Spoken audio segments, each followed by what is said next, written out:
നമസ്കാരം. Raf talk ഫുട്ബോളിലേക്ക് അവർക്കും സ്വാഗതം. സ്ലൊവേനിയയിൽ CR7 മാനിയ അതിൻ്റെ ഭാഗമായി അദ്ദേഹം കിടന്നുറങ്ങിയ ബെഡ് ലേലത്തിന് വെക്കാൻ പോകുന്നു. 5000 യൂറോസാണ് ഇനീഷ്യലായിട്ട് ബിഡ് ചെയ്യേണ്ടത്. പിന്നെ ലേലം വിളി അനുസരിച്ച് അതങ്ങനെ തുക കൂടിപ്പോകും. ഈ വാർത്ത വരുന്നത് സ്ലൊവേനിയയിൽ നിന്ന് തന്നെയാണ്. അവിടുത്തെ ക്യാപിറ്റലായിട്ടുള്ള ലുബിയാനയിൽ ക്രിസ്ത്യാനോ റൊണാൾഡോ കഴിഞ്ഞ ഇന്റർനാഷണൽ ബ്രേക്കിൻ്റെ സമയത്ത് മത്സരം കളിക്കാൻ വേണ്ടി പോയിരുന്നു. സ്ലൊവേനിയയും പോർച്ചുഗലും തമ്മിലുള്ള മത്സരം. കളി 2-0 പോർച്ചുഗൽ തോറ്റു. ക്രിസ്ത്യാനോ വളരെ നിരാശനായിരുന്നു. അദ്ദേഹം വളരെ പെട്ടെന്ന് തന്നെ രാജ്യം വിട്ട്, അതായത് സ്ലൊവേനിയ വിട്ട് പോവുകയും ചെയ്തു. ആ ഘട്ടത്തിൽ അത് ക്രിസ്ത്യാനോ ആരാധകർക്ക് വലിയ നിരാശയുണ്ടാക്കി. അദ്ദേഹത്തെ കാണാനും അദ്ദേഹത്തിൽ നിന്ന് ഓട്ടോഗ്രാഫ് വാങ്ങാനും ഒക്കെ അവർ ഏറെ ആഗ്രഹിച്ചിരുന്നു എന്ന് സ്ലൊവേനിയൻ മാധ്യമങ്ങൾ റിപ്പോർട്ട് ചെയ്തിരുന്നു. ഇപ്പോൾ അതുമായി ബന്ധപ്പെട്ടുകൊണ്ട് തന്നെ മറ്റൊരു റിപ്പോർട്ട് വരുന്നു. സ്ലൊവേനിയൻ മാധ്യമങ്ങൾ റിപ്പോർട്ട് ചെയ്തിട്ടുണ്ട്. അവർ ഉദ്ധരിച്ചുകൊണ്ട് മുണ്ടോ ഡിപ്പോർട്ടീവോ അടക്കമുള്ള മാധ്യമങ്ങളും റിപ്പോർട്ട് ചെയ്യുന്നു.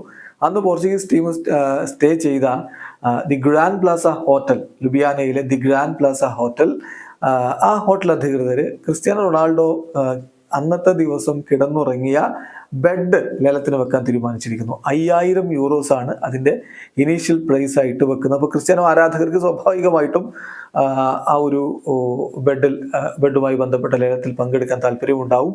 അതിലൂടെ റേസ് ചെയ്യുന്ന പണം ചാരിറ്റിക്ക് വേണ്ടി ഉപയോഗപ്പെടുത്താനാണ് തീരുമാനിച്ചിരിക്കുന്നത് എന്നും ഗ്രാൻഡ് പ്ലാസ ഹോട്ടൽ ഇപ്പോൾ റിപ്പോർട്ട് ചെയ്യുന്നു. ഏതായാലും ക്രിസ്ത്യാനോമായി ബന്ധപ്പെട്ട വസ്തുക്കൾക്ക് സ്വാഭാവികമായിട്ടും വലിയ ഡിമാൻഡ് ഉണ്ടാകും. വലിയ തുക റേസ് ചെയ്യാൻ പറ്റുമെന്ന പ്രതീക്ഷയിൽ തന്നെയാണ് ഹോട്ടൽ അധികൃതരുള്ളത്. ചാരിറ്റിക്ക് വേണ്ടി പണം ചെലവഴിക്കാൻ വേണ്ടി അവർ ആഗ്രഹിക്കുകയും ചെയ്യുന്നു. എന്തായാലും ഇപ്പോൾ സ്ലൊവേനിയക്കെതിരെയുള്ള മത്സരം പരാജയപ്പെട്ടെങ്കിലും അതിനു മുമ്പുള്ള മത്സരം സ്വീഡനെതിരെ തകർപ്പൻ വിജയമാണ് പോർച്ചുഗൽ നേടിയിരുന്നത്. ആ കളിയിൽ ക്രിസ്ത്യാനോ കളിച്ചിട്ടുണ്ടായിരുന്നില്ല.